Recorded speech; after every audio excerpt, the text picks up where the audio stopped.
ആകാശവാണി.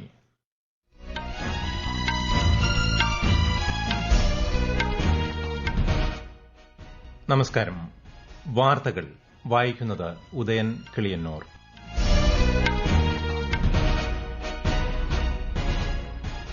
പ്രധാന വാർത്തകൾ.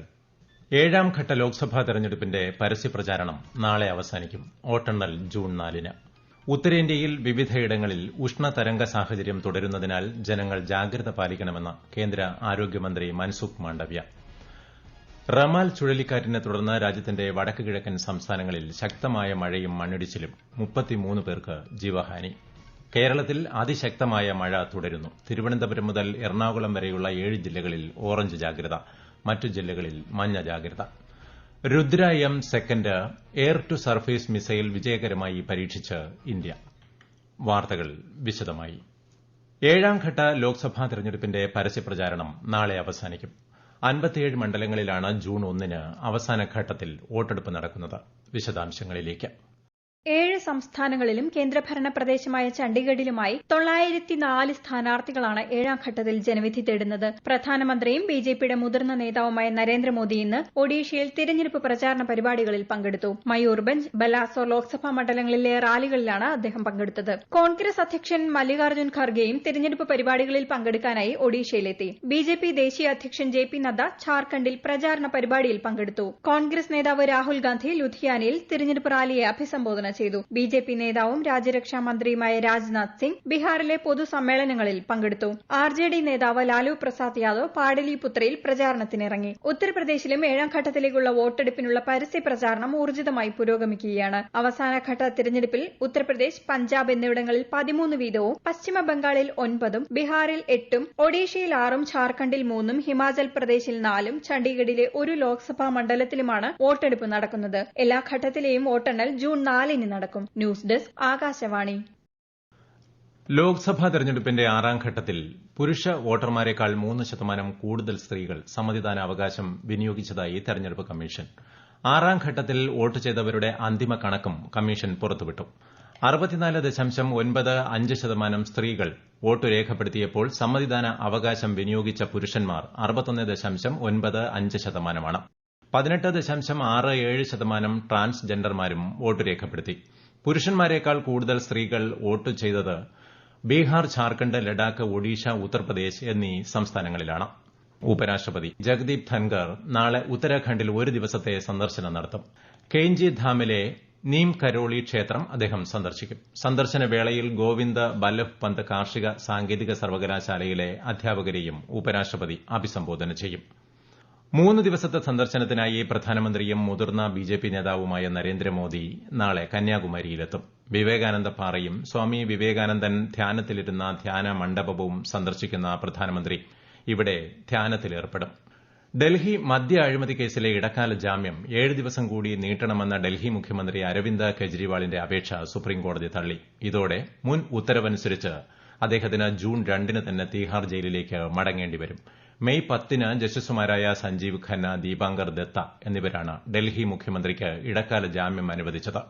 തെരഞ്ഞെടുപ്പ് പ്രചാരണത്തിൽ പങ്കെടുക്കാൻ അരവിന്ദ് കെജ്രിവാളിന് അനുമതി നൽകിക്കൊണ്ട് കർശന ഉപാധികളോടെയായിരുന്നു ഇടക്കാല ജാമ്യം. പതിവ് ജാമ്യത്തിനായി കെജ്രിവാളിന് വിചാരണ കോടതിയെ സമീപിക്കാമെന്നും സുപ്രീംകോടതി വ്യക്തമാക്കി. Rudra M second air to surface missile വിജയകരമായി പരീക്ഷിച്ച് ഇന്ത്യ. മിസൈലിന്റെ എല്ലാ പരീക്ഷണ ലക്ഷ്യങ്ങളും കൃത്യമായി പാലിച്ചാണ് പരീക്ഷണം പൂർത്തിയാക്കിയതെന്ന് പ്രതിരോധ മന്ത്രാലയം അറിയിച്ചു. ഇന്ത്യ തദ്ദേശീയമായി വികസിപ്പിച്ചതാണ് മിസൈൽ. കേന്ദ്ര പ്രതിരോധ ഗവേഷണ വികസന സംഘടനയുടെ നേതൃത്വത്തിൽ വികസിപ്പിച്ചെടുത്ത നിരവധി അത്യാധുനിക തദ്ദേശീയ സാങ്കേതിക വിദ്യകൾ മിസൈൽ സംവിധാനത്തിൽ ഉൾപ്പെടുത്തിയിട്ടുണ്ട്.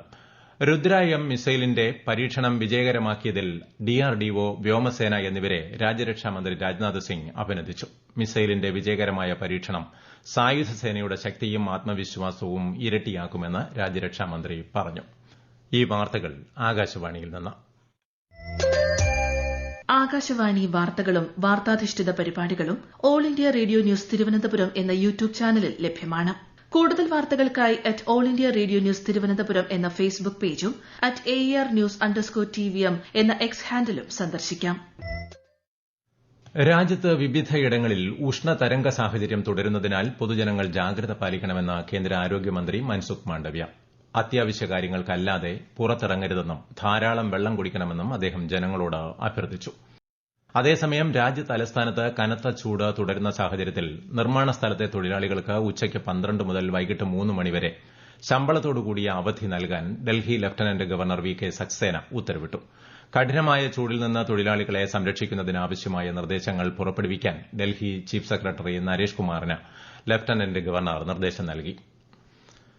നഗരപരിധിയിലെ ജലദുരുപയോഗം തടയാൻ ഡൽഹി സർക്കാർ 200 സംഘങ്ങളെ പരിശോധനയ്ക്കായി നിയോഗിച്ചു. നാളെ മുതൽ നഗരപ്രദേശങ്ങളിൽ പരിശോധനയുണ്ടാകുമെന്നും ജലദുരുപയോഗം കണ്ടെത്തിയാൽ 2000 രൂപ വീതം പിഴ ഈടാക്കുമെന്നും മന്ത്രി ആദിഷ്യ അറിയിച്ചു. വാട്ടർ ടാങ്കുകൾ നിറഞ്ഞുപോകുന്ന സംഭവങ്ങൾ, വീട്ടാവശ്യത്തിനുള്ള വെള്ളം, നിർമ്മാണങ്ങൾക്കും വ്യാവസായിക ആവശ്യങ്ങൾക്കും ഉപയോഗിക്കുക, അനധികൃത വാട്ടർ കണക്ഷനുകൾ എന്നിവയും നിയമലംഘനത്തിന്റെ പരിധിയിൽ വരുമെന്ന് ഡൽഹി സർക്കാർ ഉത്തരവിൽ വ്യക്തമാക്കി.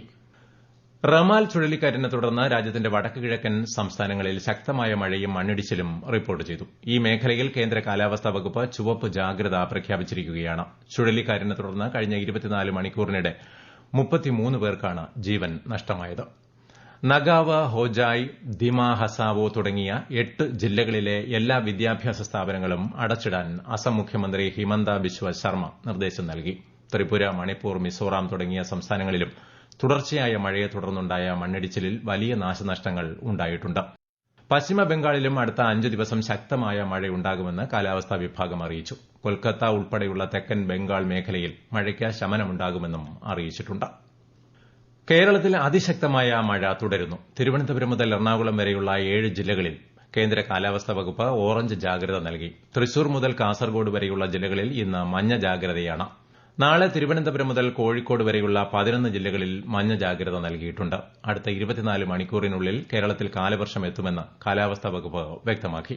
ജൂൺ 2 വരെ ശക്തമായ മഴ തുടരുമെന്നാണ് മുന്നറിയിപ്പ്. തെക്കൻ കേരള തീരം, ലക്ഷദ്വീപ് എന്നിവിടങ്ങളിൽ മത്സ്യബന്ധനത്തിന് പോകരുതെന്നും കർശന മുന്നറിയിപ്പുണ്ട്. കേരള, തെക്കൻ തമിഴ്നാട് തീരങ്ങളിൽ ഉയർന്ന തിരമാലയ്ക്കും കടലാക്രമണത്തിനും സാധ്യതയുള്ളതിനാൽ തീരദേശവാസികൾ ജാഗ്രത പാലിക്കണം. സംസ്ഥാനത്ത് പുതിയ പാഠ്യപദ്ധതി പ്രകാരം തയ്യാറാക്കിയ പാഠപുസ്തകങ്ങളുടെ സംസ്ഥാനതല വിതരണോദ്ഘാടനം മുഖ്യമന്ത്രി പിണറായി വിജയൻ നിർവഹിച്ചു. കൈത്തറി യൂണിഫോമുകളുടെ വിതരണോദ്ഘാടനവും മുഖ്യമന്ത്രി നിർവഹിച്ചു. 2007 ശേഷം ഇതാദ്യമായാണ് സമഗ്രമായ പാഠ്യപദ്ധതി പരിഷ്കരണം നടപ്പാക്കുന്നത്. ബാങ്കോക്കിൽ നടക്കുന്ന പാരീസ് ഒളിമ്പിക്സിനുള്ള ബോക്സിംഗ് വേൾഡ് യോഗ്യതാ മത്സരത്തിൽ നിന്ന് 66 കിലോഗ്രാം വിഭാഗത്തിൽ ദേശീയ ചാമ്പ്യൻ അരുന്ധതി ചൌധരി പ്രീ ക്വാർട്ടറിലെത്തി. പ്യൂർട്ടോറിക്കോയുടെ സ്റ്റെഫാനി പിനിറോയ്ക്കോയെയാണ് പരാജയപ്പെടുത്തിയത്. 92 കിലോഗ്രാം വിഭാഗത്തിൽ ഇന്ത്യൻ താരം നരേന്ദർ ബെർവാൾ ശക്തമായ പോരാട്ടം നടത്തിയെങ്കിലും അടുത്ത റൌണ്ടിലേക്ക് കടക്കാൻ സാധിച്ചില്ല. ലോകാരോഗ്യ സംഘടനയുമായി സഹകരിച്ച് എല്ലാ വർഷവും ഉയർന്ന നിലവാരമുള്ള മെഡിക്കൽ ഉൽപ്പന്നങ്ങൾ ലഭ്യമാക്കുന്നതിന് ഇന്ത്യ മരുന്ന് വിതരണ ശൃംഖല കൂടുതൽ ശക്തിപ്പെടുത്തുമെന്ന് കേന്ദ്ര ആരോഗ്യ സെക്രട്ടറി അപൂർവ ചന്ദ്ര. ലോകത്തിലെ ഏറ്റവും വലിയ ആരോഗ്യ സുരക്ഷാ പദ്ധതിയായ പ്രധാനമന്ത്രി ജൻ ആരോഗ്യ യോജന പ്രകാരം 300 ദശലക്ഷത്തിലധികം ഗുണഭോക്താക്കൾക്ക് പ്രതിവർഷം $6000 അമേരിക്കൻ ആരോഗ്യ പരിരക്ഷ നൽകുന്നുണ്ടെന്നും ജനീവയിൽ നടന്ന 77ാമത് ലോകാരോഗ്യ അസംബ്ലിയുടെ പ്ലീനറി സമ്മേളനത്തിൽ അദ്ദേഹം പറഞ്ഞു. ഇന്ത്യയുമായി ഉണ്ടായിരുന്ന സമാധാന കരാർ 1999ൽ പാകിസ്ഥാൻ ലംഘിച്ചതായി സമ്മതിച്ച് മുൻ പാക് പ്രധാനമന്ത്രി നവാസ് ഷെരീഫ്. പാകിസ്ഥാൻ മുസ്ലിം ലീഗ് ജനറൽ കൌൺസിൽ യോഗത്തിലാണ് അദ്ദേഹം ഇക്കാര്യം തുറന്നു പറഞ്ഞത്. അന്നത്തെ ഇന്ത്യൻ പ്രധാനമന്ത്രിയായിരുന്ന അടൽ ബിഹാരി വാജ്പേയി 1999 ഫെബ്രുവരി 21-ന് ലാഹോർ സന്ദർശിച്ച് ഇന്ത്യ പാക് സമാധാന കരാറായ ലാഹോർ പ്രഖ്യാപനത്തിൽ ഒപ്പുവച്ചിരുന്നു. പ്രധാന വാർത്തകൾ വീണ്ടും. 7ാംഘട്ട ലോക്സഭാ തെരഞ്ഞെടുപ്പിന്റെ പരസ്യപ്രചാരണം നാളെ അവസാനിക്കും. വോട്ടെണ്ണൽ ജൂൺ 4-ന്. ഉത്തരേന്ത്യയിൽ വിവിധയിടങ്ങളിൽ ഉഷ്ണതരംഗ സാഹചര്യം തുടരുന്നതിനാൽ ജനങ്ങൾ ജാഗ്രത പാലിക്കണമെന്ന് കേന്ദ്ര ആരോഗ്യമന്ത്രി മൻസുഖ് മാണ്ഡവ്യ. റമാൽ ചുഴലിക്കാറ്റിനെ തുടർന്ന് രാജ്യത്തിന്റെ വടക്ക് കിഴക്കൻ സംസ്ഥാനങ്ങളിൽ ശക്തമായ മഴയും മണ്ണിടിച്ചിലും 33 പേർക്ക് ജീവഹാനി. കേരളത്തിൽ അതിശക്തമായ മഴ തുടരുന്നു. തിരുവനന്തപുരം മുതൽ എറണാകുളം വരെയുള്ള 7 ജില്ലകളിൽ ഓറഞ്ച് ജാഗ്രത, മറ്റു ജില്ലകളിൽ മഞ്ഞ ജാഗ്രത. Rudra M second air to surface missile വിജയകരമായി പരീക്ഷിച്ച് ഇന്ത്യ. വാർത്തകൾ കഴിഞ്ഞു. അടുത്ത വാർത്താ പ്രക്ഷേപണം രാത്രി 8:35-ന്.